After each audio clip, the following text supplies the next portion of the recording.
नमस्कार दोस्तों, मैं हूं निशु और मेरे चैनल में आप सबका बहुत बहुत स्वागत है। दोस्तों कैसे हैं आप सब? आई होप आप सब लोग अच्छे होंगे, स्वस्थ होंगे और मस्त होंगे। दोस्तों आज की वीडियो में मैं लेकर आई हूं एक राजस्थान का बहुत ही लोकप्रिय नृत्य जिसे हम गैर नृत्य बोलते हैं। दोस्तों यदि घूमर लोक नृत्यों की रानी है तो गैर नृत्य लोक नृत्यों का राजा है। यह मारवाड़ एवं मेवाड़ अंचल का प्रमुख लोक नृत्य है। आज इसी के बारे में हम बात कर रहे हैं दोस्तों गोल घेरे में इस नृत्य की संरचना होने के कारण यह घेर और कालांतर में गैर कहा जाने लगा। नृत्य करने वाले कलाकारों को गैरिया कहते हैं। आपको बता दें दोस्तों कि यह नृत्य जो है होली के दूसरे दिन से प्रारंभ होता है और 15 दिन तक चलता है। घूमर नृत्य दोस्तों जैसा कि आप जानते हैं ये तो बहुत फेमस है, लेकिन गैर नृत्य जो है यह भी कम फेमस नहीं है। और दोस्तों जैसा कि आपको बताया कि होली के 15 दिन तक यह नृत्य चलता है और उन दिनों में मेवाड़ और मारवाड़ में इस नृत्य की धूम मची रहती है। इस नृत्य को देखने से ऐसा लगता है मानो तलवारों से युद्ध चल रहा हो। दोस्तों इस लोक नृत्य की सारी प्रक्रियाएं और पद जो हैं संचालन तलवार युद्ध और पटेबाजी जैसी लगती है। और अब तलवारों की जगह पे डांडिया अधिक प्रयुक्त होता है। पहले क्या था, जब शुरू में ये नृत्य स्टार्ट हुआ था तो तलवारों से किया करते थे, लेकिन अब आज के आधुनिक युग में डांडिया का रूप ले लिया इसको और यह वृत्त में होता है और नृत्य करते करते अलग अलग मंडल बनाए जाते हैं। और परंपरागत रूप से यह केवल पुरुषों का नृत्य है। दोस्तों हर जगह आपने देखा होगा कि लेडीज नृत्य करती हैं या फिर महिलाएं भी शामिल होती हैं, पर यह एक ऐसा नृत्य है जिसमें कि केवल पुरुष ही नृत्य करते हैं, किंतु अब स्त्रियां भी इसमें दिखाई देने लगी। लेकिन पारंपरिक तरीके से अगर देखा जाए तो इसमें केवल पुरुष ही नृत्य किया करते थे। दोस्तों मेवाड़ और बाड़मेर के गैर की मूल रचना एक ही प्रकार की है, किंतु नृत्य की लय, चाल और मंडल में अंतर होता है।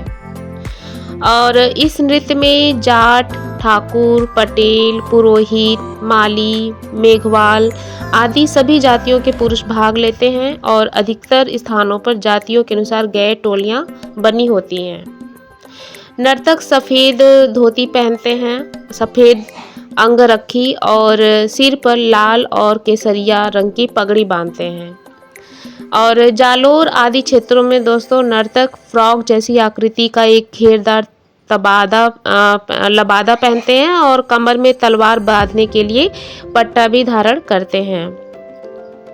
दोस्तों गैर लोक नृत्य जो होते हैं ये मतलब 3 तरह के होते हैं। एक तो होता है आगे बांगे की गैर, और दूसरा है नागी गैर और तीसरा है स्वांगी गैर। तो ये 3 जो होते हैं वो अलग अलग हैं। और जैसे आगे बागे की गैर को आंगी की गैर भी कहते हैं। इसमें प्रत्येक नर्तक 40 मीटर के कपड़े से बनी आंगी व बागा पहनते हैं। सोचिए दोस्तों 40 मीटर बहुत बड़ा होता है और कपड़े का जो रंग होता है दोस्तों वो सफ़ेद और लाल रंग होता है। नर्तक जो है दोनों हाथों में रोहिड़े या बबूल की डंडियाँ लिए हुए ढोल की थाप पर घूमते हुए अपनी डंडियाँ आजू बाजू के नर्तकों की डंडियों से टकराते हैं। और नागी गैर जो होता है दोस्तों इसको सादी गैर भी कहते हैं। यह 2 प्रकार के होते हैं, जैसे जिसमें डांडिया वाली गैर में नर्तक परंपरागत वेशभूषा धारण करते हैं, धोती कुर्ता और पुठिया इसकी विशेष पहचान है। और पैरों में जो है जो दोस्तों वो 8-8 किलो के घुंघरू पहनकर नृत्य करते हैं, इतना हैवी वो होता है इनका। फिर दूसरा है दोस्तों इसी में कि रुमाल वाली गैर में नर्तक हाथों में तलवार और डांडियों की जगह रंग बिरंगे रुमाल रखते हैं और ढोल की थाप पर लहराते हुए नृत्य करते हैं। इसके अलावा जो तीसरा गैर है वो है स्वांगी गैर। स्वांगी गैर क्या होता है दोस्तों, नर्तक हाथ में डांडिया लेकर नृत्य करते हैं। प्रत्येक नर्तक अलग अलग वेशभूषा में माली, सेठ, सरदार, साधु आदि का रूप धारण करते हैं। इस प्रकार गैर नृत्य के अनेक प्रकार हैं और प्रत्येक प्रकार की अपनी विशेषता है। दोस्तों भारत भर में होने वाले बहुत से गैर नृत्यों में गैर नृत्य की मुद्राएं जो है वो देखने को मिलती हैं। दोस्तों गैर नृत्य मनोरंजन के लिए कभी भी किया जा सकता है, लेकिन इसे हर त्योहार के अवसर पर किया जाता है और इसे खास तौर पर जैसे कि आपको बताया कि होली और इसके अलावा जन्माष्टमी के त्योहारों पर किया जाता है।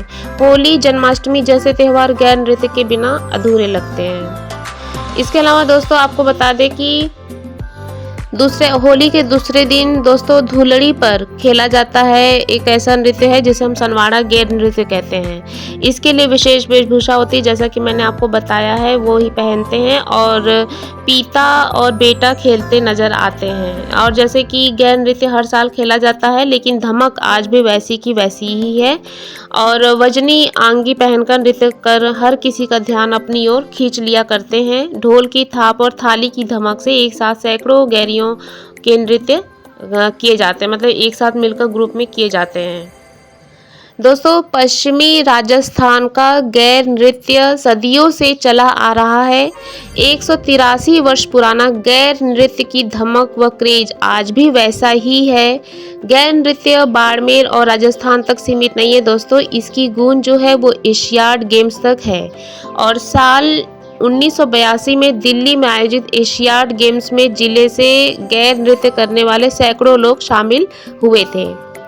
और इसके अलावा दोस्तों आपको बता दें कि आंगी का जो वजन है वो 40 किलो से घटकर पहुंचकर अब 5 किलो हो गया। गैर नृत्य के लिए विशेष वेशभूषा है, जैसा कि आपको बताया इसे आंगी कहते हैं और इस आंगी का वजन करीब 25 किलो होता था। कांच के टीकों से जड़ी आंगी का दुपट्टा, कमरबंधा, पेशी, कलंगी, साफा, मोट पहन नृत्य करते थे। एक आंगी बनाने में करीब 40 मीटर 35 मीटर के लगभग कपड़ा जो है वो इस्तेमाल किया जाता है। लोगों का भी देशी खान पान होता था और शरीर मजबूत होने के साथ ही 25 किलो की आंगी पहन गैर नृत्य कर लेते थे। लेकिन अब समय के साथ आंगी में भी बदलाव आया है दोस्तों। अब कांच की टीके आंगी से गायब हो गए हैं। आंगी का वजन भी घटकर 5 किलो हो गया है। अब गैर नृत्य में बिना नगीने, कमरबंद, पेशी, कलंगी पहने आंगी काम में ली जाती है और लाल और सफ़ेद आंगी होते हैं। दोस्तों महिलाओं की रक्षा के लिए शुरू हुआ था यह गैर नृत्य। क्या है इसके पीछे की कहानी? दोस्तों करीब 200 वर्ष पहले किसान जब खेती बाड़ी से फ्री हो जाते थे, महिलाएं लूर नृत्य मतलब कि महिलाएं घेरा बनाकर करती थी, उसे लूर नृत्य कहते हैं। और महिलाओं की रक्षा के लिए पुरुष हाथ में डंडा लिए हुए होते थे। कुछ लोगों ने डंडा लिए नृत्य करना शुरू किया था। धीरे धीरे इस नृत्य से लोग जुड़ते गए, अब यह परंपरा बन गई। इसके साथ आज हमारी कला संस्कृति बन गई है। त्योहार में गैर नृत्य किया जाता है, सरकारी प्रोग्राम में भी यह गैर नृत्य किया जाता है। तो दोस्तों आपने देखा और जाना कि गैर नृत्य जो है वो कितना प्रसिद्ध है और उसके पीछे की क्या कहानी है, क्यों इसे गैर नृत्य कहा गया और इसकी वेशभूषा क्या है। तो दोस्तों हमारे देश में, हमारे भारतीय संस्कृति में इतनी सारी जो ट्रेडिशन है वो कैसे कैसे कहाँ से आई हैं, क्या है उसके हर ट्रेडिशन के पीछे एक कहानी होती है, हर कला के पीछे एक कहानी होती है। और ऐसे ही गैर नृत्य के पीछे जो कहानी थी वो मैंने आपको बताई कि मतलब किस तरह से पुरुष जो थे वो महिलाओं की रक्षा करने के लिए ऐसे हाथ में डंडा लेकर उनके आगे पीछे रहते थे और ये धीरे धीरे मतलब नृत्य का रूप ले लिया। तो दोस्तों बस हमारी भारतीय संस्कृति जो कला है वो ऐसे ही खिलती रहे, ऐसे ही महकती रहे हम सबके बीच में, और हम सबका कर्तव्य है इसको सजो के रखना। तो बस इन्हीं सब जानकारी के साथ आज की वीडियो को एंड करते हैं। मिलते हैं अपने एक नए वीडियो के साथ, तब तक के लिए बाय बाय, सी यू।